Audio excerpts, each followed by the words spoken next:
George was a successful actor. He had been in dozens of highly rated movies, and he had the money, the houses, and the fans to prove it. From the outside, his life seemed perfect. At least, until one day, when he showed up at his daughter's house, disheveled and demanding to take his grandkids on a trip. He rushed them to a remote cabin in the woods, and, to be honest, they were scared. But George never meant to scare them. He brought them there because they were still young enough to believe what he was about to tell them.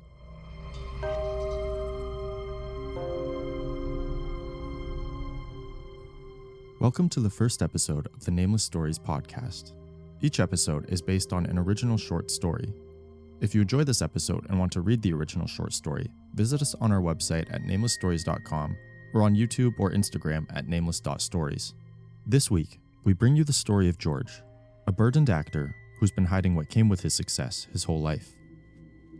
And now, The Marionettist, a nameless story.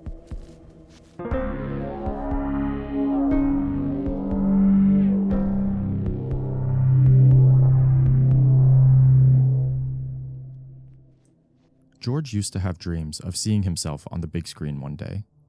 He wanted to be an actor more than anything, but when he moved out to LA, he started to question if he could ever really make it. He struggled for a while and had to work multiple jobs just to support himself, but eventually, he landed a role in a big-budget film.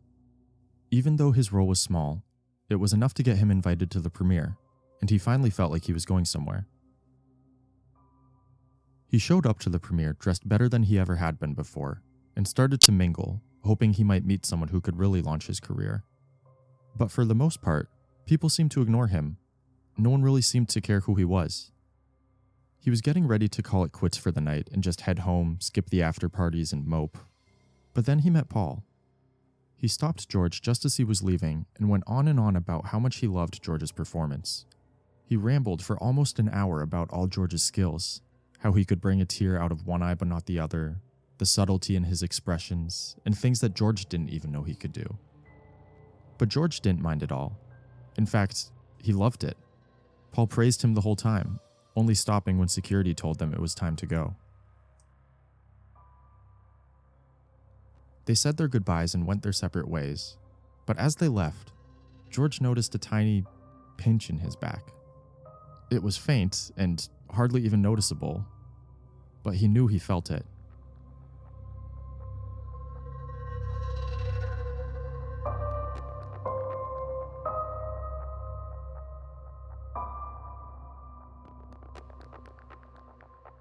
George's career stagnated in the years following that encounter, but he felt good about his chances for a new movie role coming up. He went into the audition as cool, calm, and collected as could be, but when he entered, he was shocked to find Paul there, seated at the audition table. The last time they had seen each other, they talked so much about George that he hadn't even thought to ask Paul what he did, and, as it turned out, Paul was some sort of big-shot Hollywood exec. George figured that Paul wouldn't even remember him from their conversation a few years before, but he was wrong. The second he came into the room, Paul ran right up to him, gave him a big hug, and told him how excited he was that George had come out for the role. From there, the audition only got better. George had shown up for a minor role, but by the time he finished, Paul had the whole room singing his praises and practically promising him the lead role right then and there. And George was so happy that he hardly even noticed that pinching feeling again. He just skipped all the way home with visions in his head of the riches that would soon be coming his way.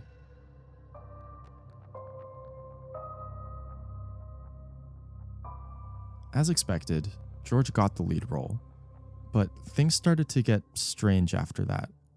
No one seemed to know Paul, and whenever George mentioned him on set, people just nodded and nervously laughed as if he was telling a joke they didn't quite get. He figured Paul must really have just been one of those execs that sat behind the scenes in an office most of the time, but they seemed to run into each other everywhere except on set. They had regular run-ins on the streets and even went to get coffee sometimes. They started to become close friends, and George really grew to like Paul. He was curious, listened well, and it didn't hurt that all he ever wanted to do was talk about George and the name he was building for himself. But as he got to know Paul better, Paul started to change. Not in personality, he was still just as talkative as ever, but he started to look younger and younger somehow. But they were in Hollywood after all, so George just assumed Paul was getting work done.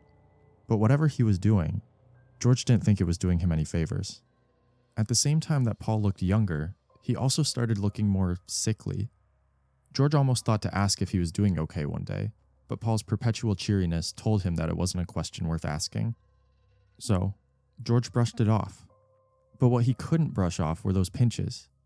They came more regularly now, and they only seemed to come after talking with Paul for a while. George thought about saying something about that too, but he started to notice them at times when Paul was in the bathroom, or 20 feet away.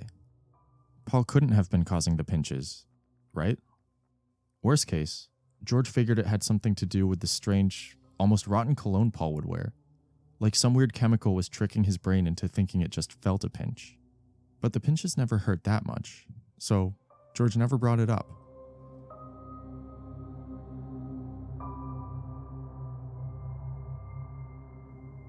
The movie was released a few years later and changed George's life. He suddenly had more money than he knew what to do with. But to George, the best thing of all was his newly found fame. People loved him. He even had to hire a bodyguard after a run-in with one overzealous fan. However, no matter how much money and protection he had, they were of no use to him one spring night.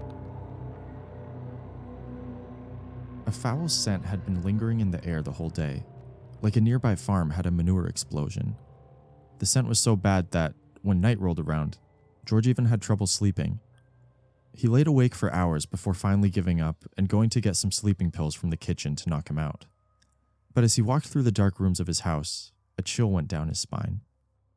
He lived alone, but that night in the darkness, he didn't feel alone. Then, he saw it. The faintest twitch of a shadow in the reflection of one of his windows. George paused dead in his tracks and hunted for the source of the twitching shadow. But he didn't have to wait long. A voice broke the silence. "What's wrong, George?" it asked. George's skin crawled and he nearly jumped out of his socks. The voice came from the shadows, but it wasn't the voice of a stranger. It was George's own voice. George threw his door open and sprinted outside, hoping to find someone still awake enough to help him. But the further he ran, the more it felt like he was running through deeper and deeper water. Running became difficult, then impossible, until he even started getting pulled backwards. He was yanked back into the house like a fish ripped from the water. He fell on the floor, and that's when he saw him. Paul. But he wasn't Paul anymore. He was completely different. George felt like he was looking into a strange carnival mirror that had somehow combined both of their faces into one. "Paul?" George asked.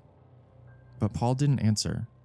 He just dove on top of George and pinned him to the ground as George struggled pointlessly against his bizarre, almost inhuman strength. All George could do was watch their reflection in the window as Paul pulled out a giant, gleaming fishhook and plunged it into the base of George's neck. George screamed, almost fainting from the pain. But when he opened his eyes, he didn't see the fishhook anymore. He just saw a thin, glimmering string rising from the spot the fishhook had entered.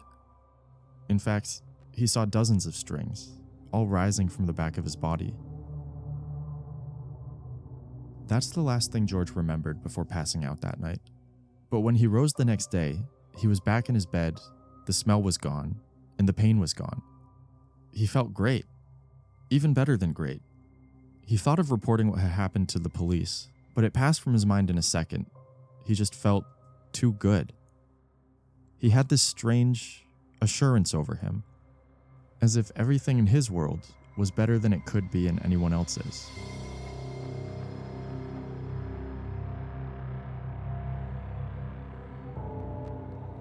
George stopped running into Paul on the street after that night, but those horrible night visits became routine. Every few months, Paul would appear in George's house again. George started to notice it happening after some big development in his career, or while he was feeling particularly good about himself. But then, they started happening at random times, run-of-the-mill days he never would have remembered otherwise. Paul would show up again, looking more and more sickly each time, and George would try to run but get pulled back just to have another fishhook plunged into his skin. But every morning after, he would wake up again in a strange state of euphoria. Still, the euphoria wasn't enough to make him ignore the night visits altogether. He wanted to go to the police, But he knew that he was famous enough by that point that it made more sense to keep a bizarre story like this under wraps. But one night, he decided he finally had enough. When the rotting scent began filling the air again, he flicked a light on and didn't get out of bed.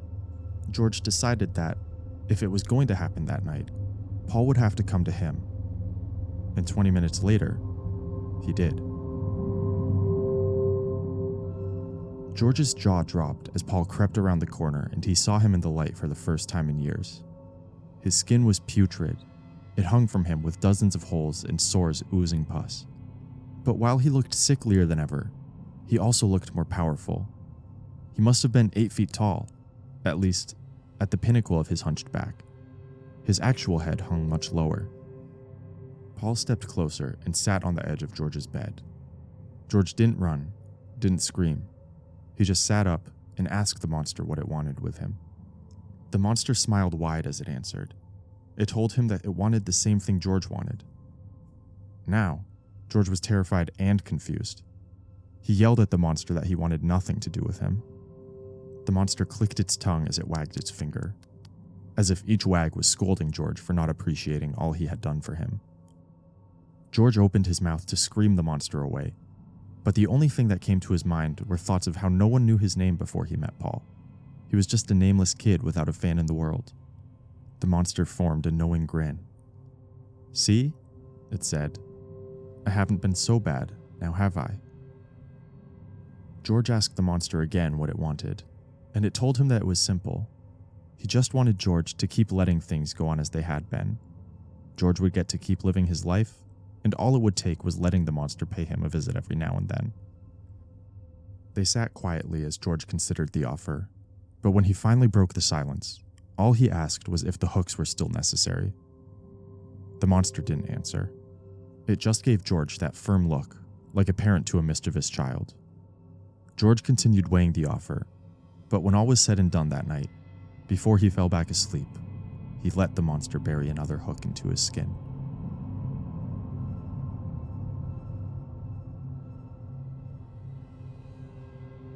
Years and years passed for George as he lived in this unquestioned arrangement with the monster.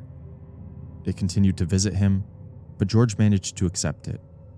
He even learned to sleep through the visits. When that stench began to fill his apartment, he just closed his eyes, grimaced as a twinge of pain came, and woke up ecstatic hours later as if nothing had ever happened. And in the meantime, more movies came. More fame, more fans, more of everything George had once dreamed of. He had a daughter, grandchildren, and life carried on flawlessly for him into his old age. At least, until about 3 years ago. George was on his way to an award show. He was nominated for a handful of categories, and he knew he would win at least one or two. Naturally, he was excited. But as he approached the theater where the award ceremony was held, something caught his attention. He noticed a man walking in the distance who didn't seem to care at all about the show.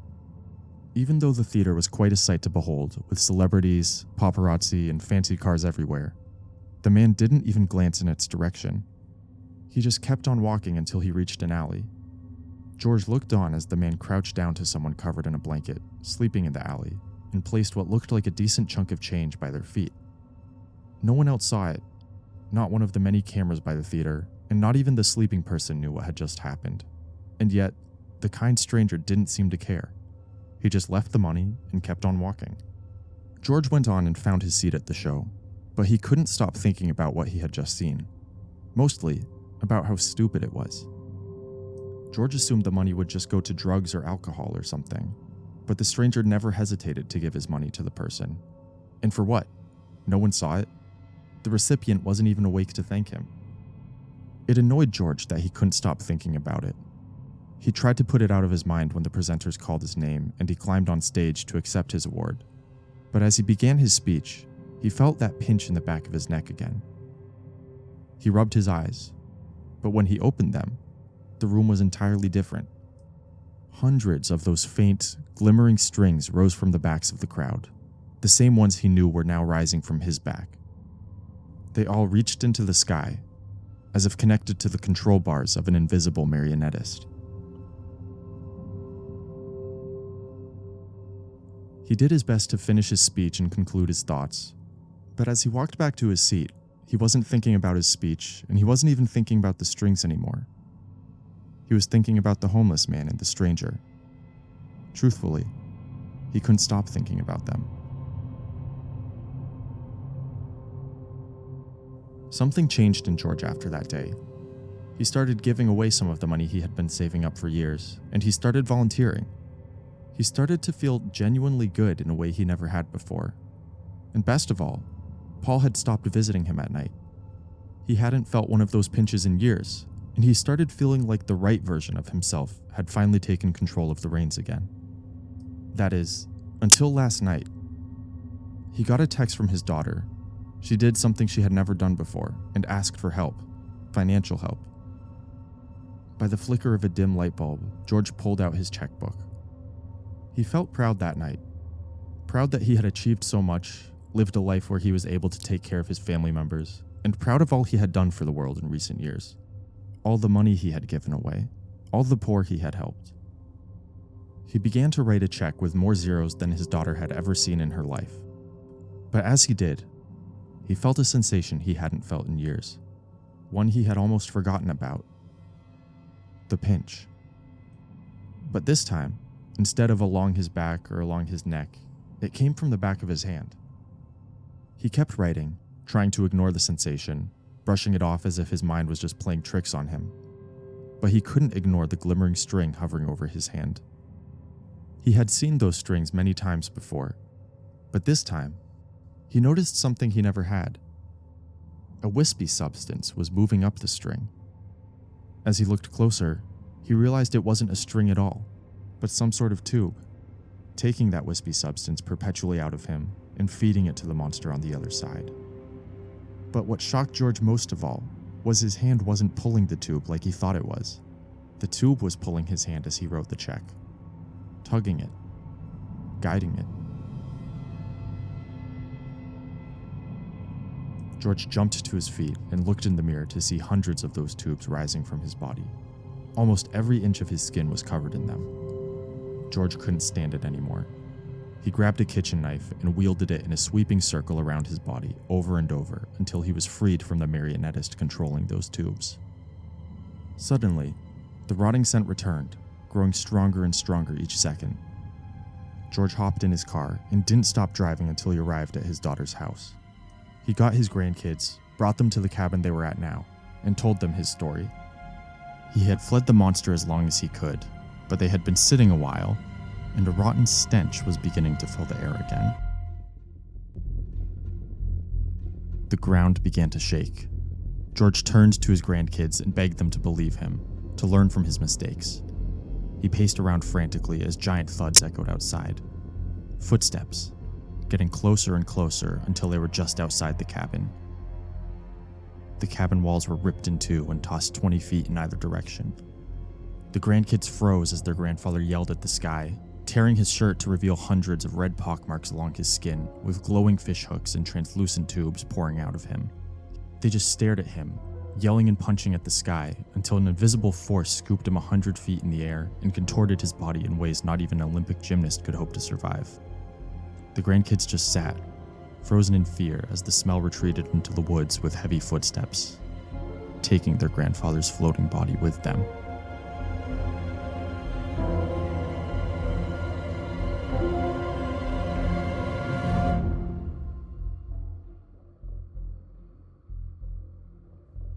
Thank you for listening. If you enjoyed this episode, please consider leaving us a review or sharing it with a friend. Again, if you want to hear more of our original content or read the full original story, visit us at naimlessstories.com. You can also find us on YouTube or on Instagram at nameless.stories. We're hoping to tell more stories on a regular basis and create animated shorts to go along with each story. And anything you do to support, whether sharing, commenting, or subscribing here or on any other platform, goes a long way towards helping us produce more content. Thank you so much for listening. And once more, this has been The Marionettist, a nameless story.